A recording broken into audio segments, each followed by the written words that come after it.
One. Hi, this is Sarah from sarayip.com with my amazing friend and bionic woman hairdresser Carole Haddad from Coco's Hair.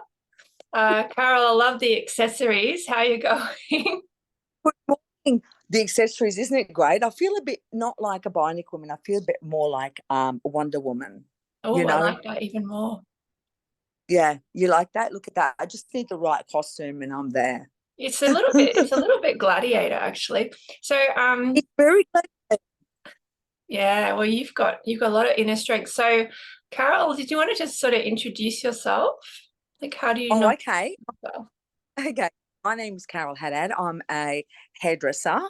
And very quickly, I've had a really bad accident on the 21st of January. And yeah, it's been a bit hectic, but moving forward, I think next few months we should have a good little recovery. Now, what you didn't mention is how many awards is it now? 455 hairdressing awards? 500 awards, but the awards doesn't always make you as a person. The awards have always been for me, because I've never had someone sort of, being an owner of a business, you can't always have someone give you a tap on the back. So therefore, I just move forward. I move forward with having, awards, so that way I can see where I'm going, so I can make sure my creativity, my whole you got to always motivate people. So I like to be motivated, so I always like to push the boundaries of creativity. So that's, the awards mean a lot to me, because you can go that extreme avant-garde, that extreme challenging. Yeah, well, I know when I first met you, Carole, I met you about 9 years ago, which is actually a whole cycle in numerology, and I met you through Juliana, one of my psychic teachers. And I remember in Juliana and Coffee Shop, who are really cool. So I remember walking to your salon and you had so many awards, and I was a little bit anxious because I didn't know if my hair was up to it. But it's obviously 9 years now. 9 years now working with you. What was that? Yeah, I'm part of I love hairdressing, because you get to be close to people, you get to be so personal with them. And sometimes a hairdresser lasts a lot longer than a marriage. I think many times that's the case. And yeah, it's interesting. So I did a meditation before our call, because I'm a preparer, and it's funny because it's like you were guiding me and you said sometimes you just need to leave the past on the floor and move on. And then it's, as soon as we started talking, you used those words, and I'm like, this is so perfect. But I know for you, like many times when I was having a tough time, I would go to you and you would change my hair and, often like cut off a lot of the hair. And it actually did feel like the end, sort of like it was actually letting go of my thoughts or my worries. And it's very spiritual, actually. I think letting someone touch your hair. Therapeutic. And how someone touches your hair, and once you start to sort of fall asleep, and you enjoy all of these things. I love rubbing my hair. I love having someone do something to my hair. I love it. I enjoy it. But I like giving people change. And I think whenever somebody goes through a really a trauma or a bad breakup, you always go to your hair, don't you? And you always want to change it, don't you?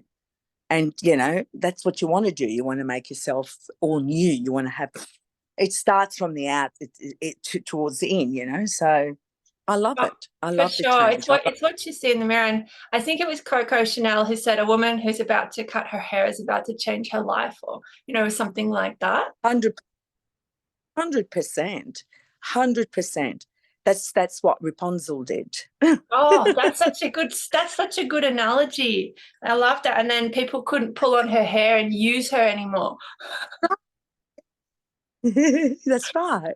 So I've got a few questions, Carole. Now, you've given me your date of birth privately, and I've done readings for you. So you're a number 32 or 5 life paths. So you're healing the throat chakra, which is about sticking your neck out, turning heads, helping people to see both sides. And this is called the rebel or the star. So in numerology, it sits in the middle of the chart. It's the main attraction in life. And so like, where have you felt you have stood out, or you've had to kind of deal with a lot of attention, especially maybe public attention? Look, always I think I have a board of clients that are all different businesses and all different uh, people that are working in different industries. So therefore, I've always been on that, either beside them or behind the scenes. But for me personally, there's been a lot of catastrophic sort of events in my life. I mean, Carol comes with drama, that's how it is. With the drama. Natural Even if actress. I Yeah. don't look for it, just there, it finds me. And because I'm very outspoken, or should I say, I call a spade a spade, yeah, you can get, I can have any situation escalate or diffuse it. You know what I mean? It depends what it is. They piss me off, they piss me off. It's just how it goes. Every time I see you, there's some sort of like interesting development. It's never boring, huh? Well, see, that's what I'm saying. I'll keep you on your toes. It's what you need from me. You're just like you're an adventure in a human. So what changes did you have in your life at maybe 5 or 32? Because in numerology, your life path is also like major turning points. Do you remember anything? 32, at 32, I had a major shake-up in personal relationship. So I think that was a very testing times for me at 32. And I just started a business. I just started my business. Ooh. So that's yeah. And then you get to about the next phase where it's about 36. So in that sort of 30s, then I had my first child, Priscilla. Yeah. That was when I just turned 36. And then you move on to my 40s. When I hit my 40, that's when I went through breast. Yeah, and I've gone through your chart with you many times, and you're definitely a healer. You've actually talked about this before, but you used a lot of intuition to find and deal with your breast cancer, didn't you? Like you really had to listen to your inner voice and like stand up for yourself. Yes, I had to listen. If I didn't listen to my intuition, I don't think I'll be here today, because I had to go to a second opinion listening to my intuition, because the first one was like, oh, it's okay, it's nothing, it's just it's just it's just like a fatty sort of lump, you know what I mean? And I'm thinking, you're calling me fat? What are you calling fat? Oh. That little lump, that fatty lump, was not a fatty lump. It was a tumor, 4.5 centimeters. And you, but only because yeah. You know what, Sarah? It's amazing that when I went to the salon, I'll never forget it. And I was actually showing all my stuff. Can you see it? Can you see it? And they're going, no, but I can see it. But they couldn't see it. I would look in the mirror as soon as I would get undressed. I'd look in the mirror. I could see it, but no one can see it. But I can see it. It was unbelievable. And I could put my finger where it is and people would feel it and go, oh, there is a lump. But they couldn't see it, but I could. And it's probably just, also the third eye, that inner vision, that psychic vision. So you mentioned in a magazine article that you had been like, your eye had been catching a lot of breast cancer articles before it happened. After I went to the doctor and he said, no, there's nothing. It was just a fat deposit. And I thought, okay. And then I was driving. I'd be driving. I'd see, all these funeral parlors advertising, along, if you're going to the coast or back, because I was working at Big Brother, all those ads for all the funeral parlors. And then I sit there while I'm waiting in between, live. I'd read a magazine. The first thing I opened, I'll never forget that, was I thought, oh, great. It was a Women's Weekly and it was a Kylie Minogue, and I opened it up and the whole thing was about breast cancer. It was unbelievable. Like everywhere you turn. Yeah, goosebumps. Spirit was trying to help you. Yes, and that's when I said, you know what, I'm going for a second opinion because I can still see it. So I went and I was diagnosed. Wow. Yeah. And I'm just so happy that you trusted yourself, because I don't know, you probably noticed like a lot of people, they don't trust themselves and they kind of get talked out of their dreams or their ideas. And then, there's obviously this vicious cycle that happens when you don't follow through with your inner voice. So, it's amazing. You basically saved your own life, huh? Yes, I did, because it was, whoever understands the charts of breast cancer, when they explain it to you or your specialist, they give you this piece of paper, and on it is these circles, and the last circle is when it opens up like that. You'll see it, and it was full of dots, and that's when it comes out, and that's where it becomes invasive. I was there. Wow. I was there. Yeah. Now, And I still got. I also, sorry to interrupt you. I mean, I have been following your journey for a long time. So even when you were getting treatment, you were still working on Big Brother. You were still like pushing yourself. I refused to take a day off, because really, like, can I be honest with you, cancer is the power of the mind, and it's not just the power of the mind, it's my mind. So sorry, no one's taking me down. I didn't come this far for this thing, the sea, to take me down.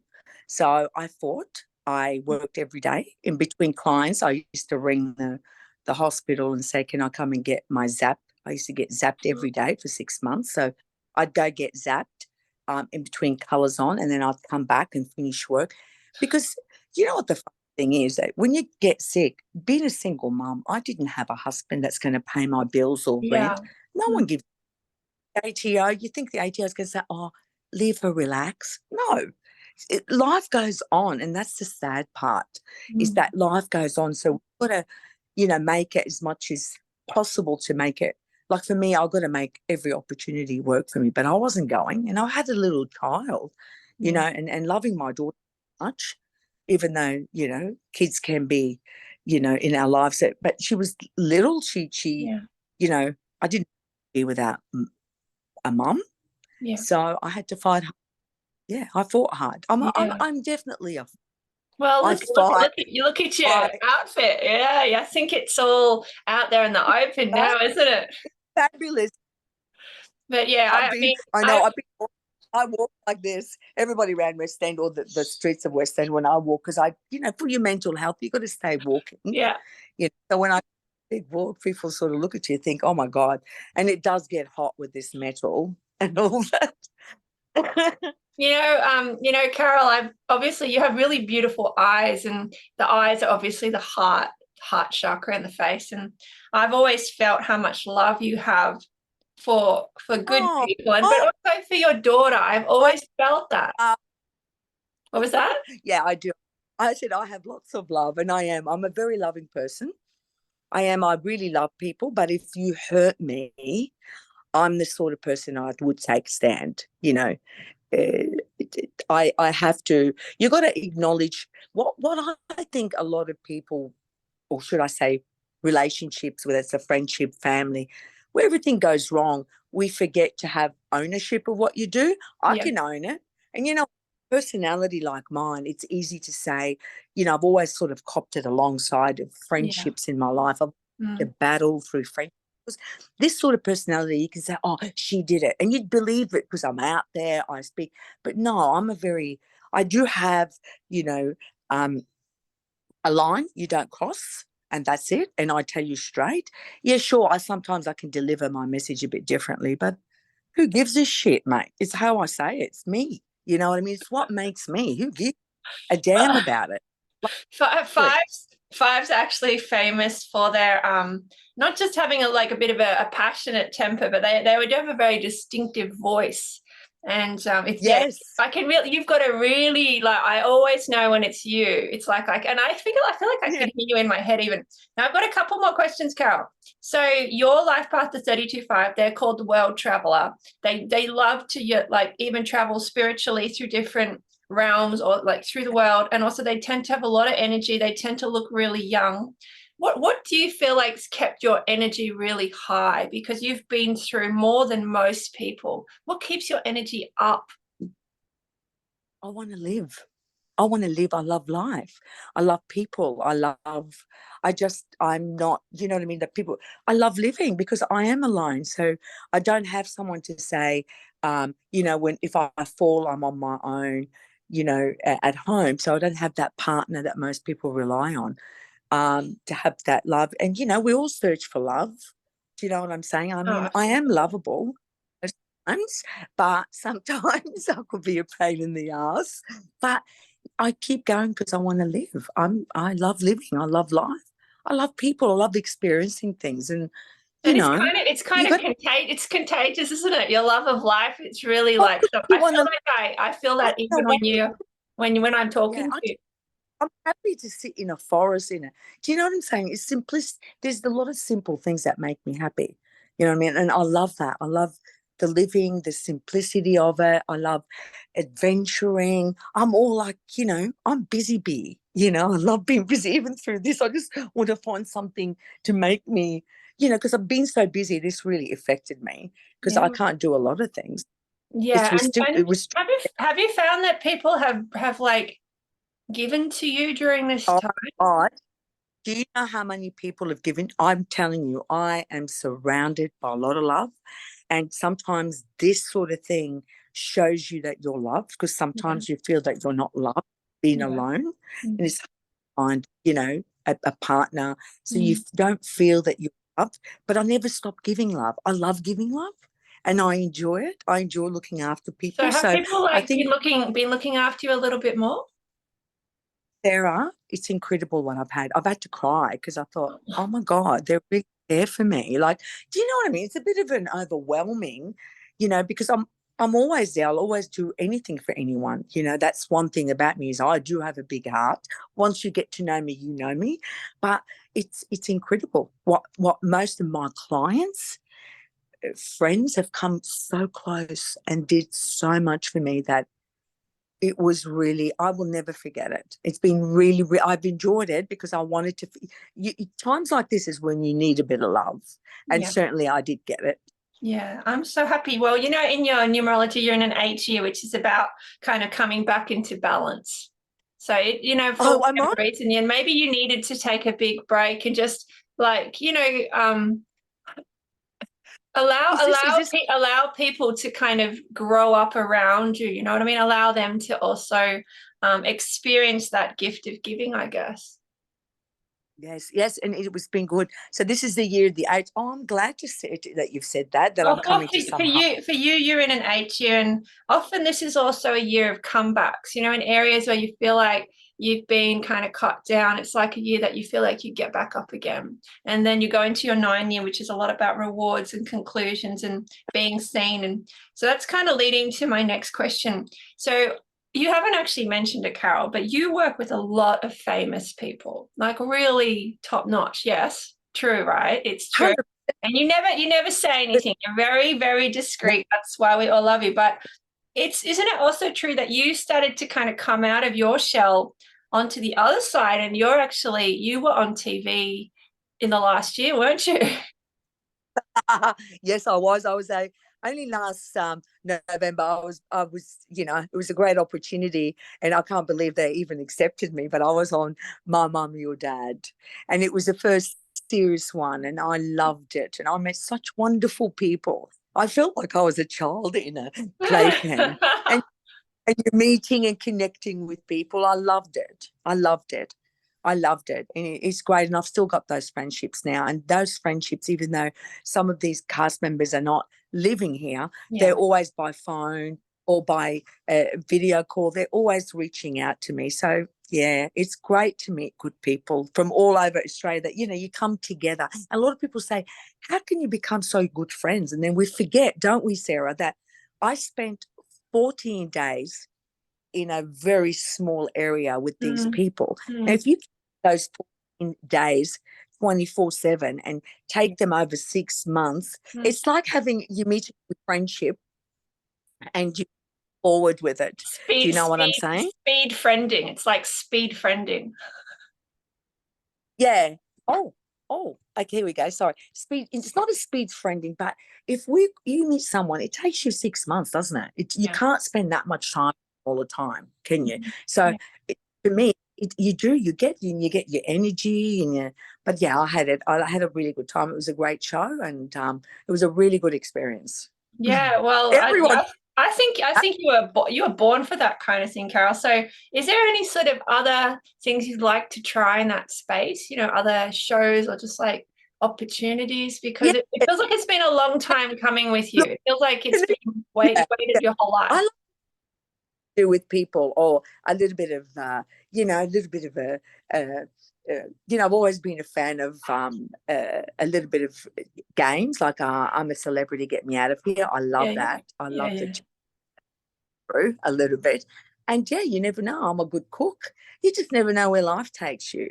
I'm up for anything at the moment. Well, anything, because I'm an adventurer. that's cool. That's cool. I'm looking forward to it. Well, we better wind up. But Carole, I've always appreciated the effort you go to, and you are the type of person. If I call you, you'll always find like a space, and I know you don't do that for just anyone. So I'm just really grateful that we've been introduced and been able to hang out together for so long.